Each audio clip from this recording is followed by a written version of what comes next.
Hippolyte, shift that cart from out front before the carriage arrives and crashes into it. Come on! Shape yourself, for goodness sake. Early evening at the Golden Lion in the small town of Yonville-l'Abbaye, and Madame Lefrancois, who runs the inn, has had her schedule thrown out because the Hirondelle, a daily carriage between Yonville and Rouen, is unusually late. Never known Hiver to be as late as this, I haven't. Another glass of wine, please, madame. Now then, Monsieur Homais, those people you're expecting for dinner when the Hirondelle arrives. Dr. Bovary and his wife. Wish I knew what to serve them for the dessert. She's expecting a baby, you said. Excuse me, madam, did I leave my brolly here last night? I put it on the table in the kitchen, monsieur. Are you stopping for a drink? No time, no time. Was that your priest rushing through with ungodly haste? It was him, yes. What hypocrisy. Hypocrisy? Everybody knows that priests are secret boozers. He's just pretending to be so pious. Shame on you, Monsieur Homais. That's blasphemy, that is. And from a man of your standing, you've no religion. Yonville-l'Abbaye is situated on the boundaries where Normandy, Picardy and the Ile-de-France meet, a bastard region where the dialect and the scenery are equally characterless. The worst Neufchâtel cheeses of the entire district are made in this area, and the town itself consists of one main street, about the length of a gunshot, with a few shops along either side. There is a church, a market, which takes up half the main square, and a couple of inns, including the Golden Lion. But what draws the eye most powerfully is the building opposite the Lion, the pharmacy of Monsieur Homais. I've no time for an old dodderer of a god, you see. He goes round his garden with a walking stick, quarters his friends in the bellies of whales, dies giving a shriek, then comes back to life after 3 days. I'm sure the priest wouldn't like to hear you saying that. In the evening, when his lamp is lit, the green and red jars which decorate his windows cast their colourful glow far out across the pavement. And if you peer in, you can catch a glimpse of the shadowy figure of Homais leaning over his desk. His house is plastered from top to bottom with notices written in different scripts advertising his elixirs and cures. The Hirondelles arrived! Where have you been? Come on, man, let's see Dr. Bovary and his wife and sister. Bring her here in the warmth. Frozen to death, poor thing. There now, Madame Bovary. Sit yourself down. Thank you. Thank you so much. And did they find your little dog? No. When the coach stopped a few miles back, she just ran off. The men all went looking for her, but then it started to get dark and... But we will find her for you, Emma dearest. Your husband's right. She'll turn up tomorrow or the next day. You hear some stories. There was one I heard about a dog that came back all the way from Constantinople to Paris. Yeah, thank you, madame. Perhaps you'll serve our meal as soon as possible. I'm afraid my wife couldn't join us here tonight. Emma, sitting by the fire, raises her dress to the ankle and stretches out a foot encased in a small black boot. On the other side of the fireplace, a young man with fair hair stands silently watching her. May I present Monsieur Léon Dupuis to you? Enchanté, Madame Bovary. Monsieur? Would you care to join us for dinner, Léon? It would be a pleasure.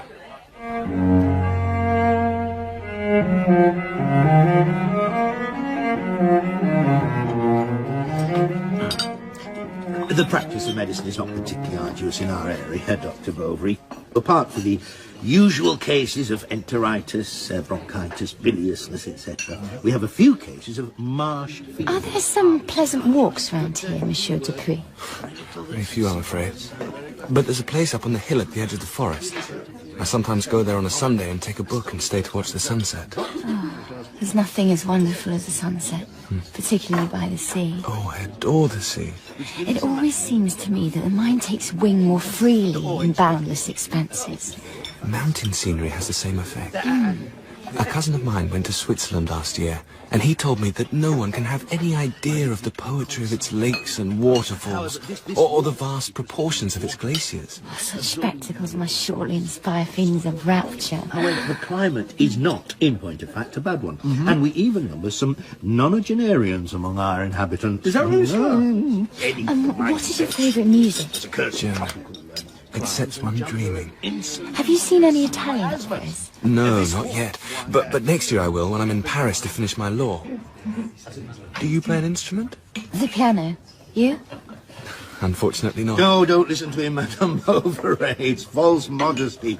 Leon is a gifted singer. He lodges with us, you know, and yesterday he was singing L'Ange Gardien, and his delivery sounded utterly professional. Now you're flattering me. No, not at all. Do you enjoy reading? Oh, I would read all the time if I could. Without realizing it, Leon leans in as he talks, resting his foot on one of the rungs of Emma's chair. What could be better than spending the evening by the fireside with a book, while the wind beats against the window panes? Oh, yes.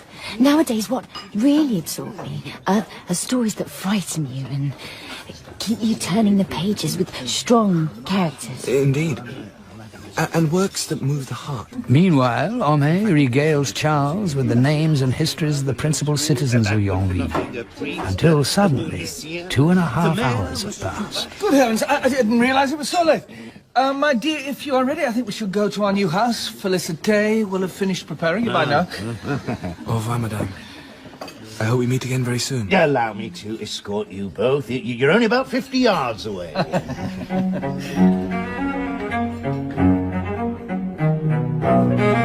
Little mother, come here, come and dance with me. Put me down, you silly boy. Oh, you are so lovely. I watch the way you walk, you sway along, and I think that's my wife, and she's carrying my child. Charles, do you think we might have a swing boat cradle for the baby? There's a picture of one here. Very pretty. It's got white silk curtains, see? I could get it sent from Paris. Well, Emma, you know, I would give you anything if I could, but we are short of money, my love. Very. The patients aren't coming. What about my dowry? All spent, and the removal from Tost was very expensive. I see. Well, never mind. We've got each other and the baby. Come on, let's talk about names. If it's a girl, I want to call her after my mother. No, he will be George. You're so sure it'll be a boy? He must be. Because a man is free to explore everything, all passions, all countries, and to surmount all obstacles and indulge in the most exotic pleasures. But a woman is constantly thwarted.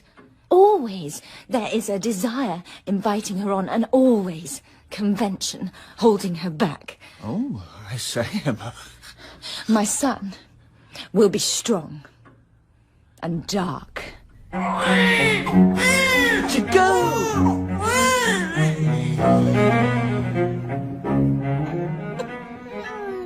What about calling her Galisan or Leocadie?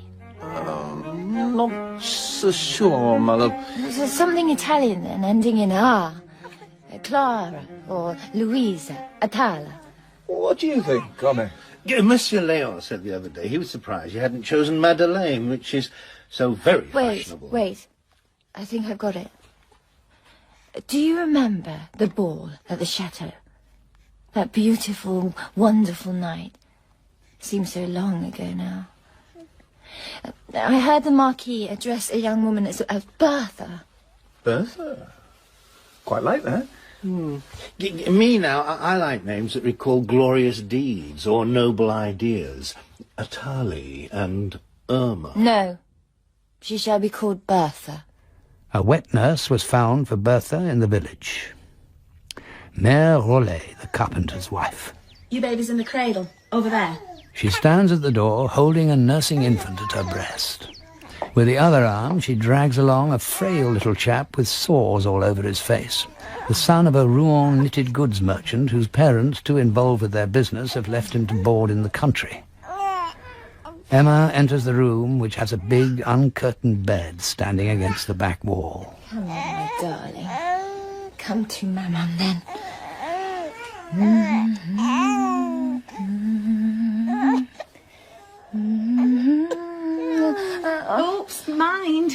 She's vomited on your collar. She's always doing that. I'll wipe it off for you. Oh, dear, here, take her. Oh, she's always doing that. I'm forever cleaning her up. Now, if you were to leave word with Camille the grocer to let me have a little bit of soap every now and again... Yes, Mère Rollet, I'll do that. It's our job, it is, looking after this lot. And I get very little peace at night. Sometimes I'm that wore out and not off in my chair. I could do with some coffee, I could, for my nourishment. Now, if I were to have just £1 of coffee, it'd do me for a month, and I'd have it with my milk in the mornings. But the money gets short, you know, and this job don't pay for no extras. All right.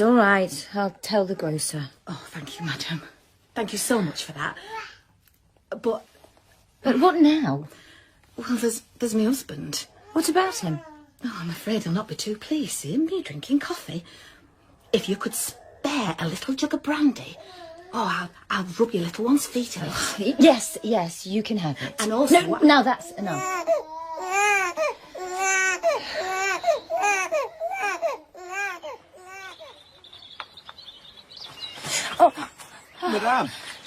Madame Bovary. Monsieur Léon. Are you all right? Yes, I suddenly felt a little faint. Are you on your way home? Yes, I've been to see Bertha. And you walked all that way? Well, I felt quite well when I first set out. You shouldn't have. It's not 6 weeks yet since the baby was born. Madame, I am on my way back to Yonville. That is... Monsieur Léon, would you accompany me? I'd be delighted. Take my arm. They walk slowly along the riverbank. Emma looks up at the young man. His carefully combed hair falls smoothly on the black velvet collar of his frock coat. She notices that his nails are longer than normal and perfectly manicured. Manicuring his nails is one of the clerk's chief occupations, and he keeps a special penknife for this purpose in his desk. Monsieur Homais said that you and your husband will be coming over for his Sunday evening gathering next week. Yes, that's right. He calls them gatherings, but not many people attend. I usually go because Yonville is such a tedious place that anything breaks the monotony. It will be a diversion. Indeed. Have they nothing more to say to each other? But their eyes, at least, are full of more urgent messages, and soon they are overcome by a similar languor, like a murmuring of the souls, and they lean into each other as they walk. After he leaves her outside her garden, Léon walks up to the pasture at the edge of the forest. He lies on the ground under the pines and gazes at the sky through his fingers. Yonville is so boring. Oh, Emma. Emma Bovary. Oh, if only... How can I ever tell her what I feel? Emma never asked herself whether she loved him. Love, she believed, came upon you suddenly in a blinding flash, bursting like a hurricane out of the skies, sweeping your will along like a leaf in the gale. What she did not know, however, was that when the gutters of a house are blocked, the rain collects in pools on the roof. And so she would have gone on feeling perfectly safe if she had not suddenly discovered a crack in the wall.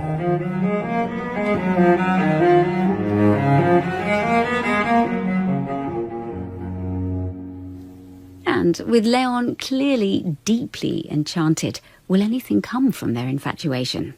The story continues tomorrow at 2:15.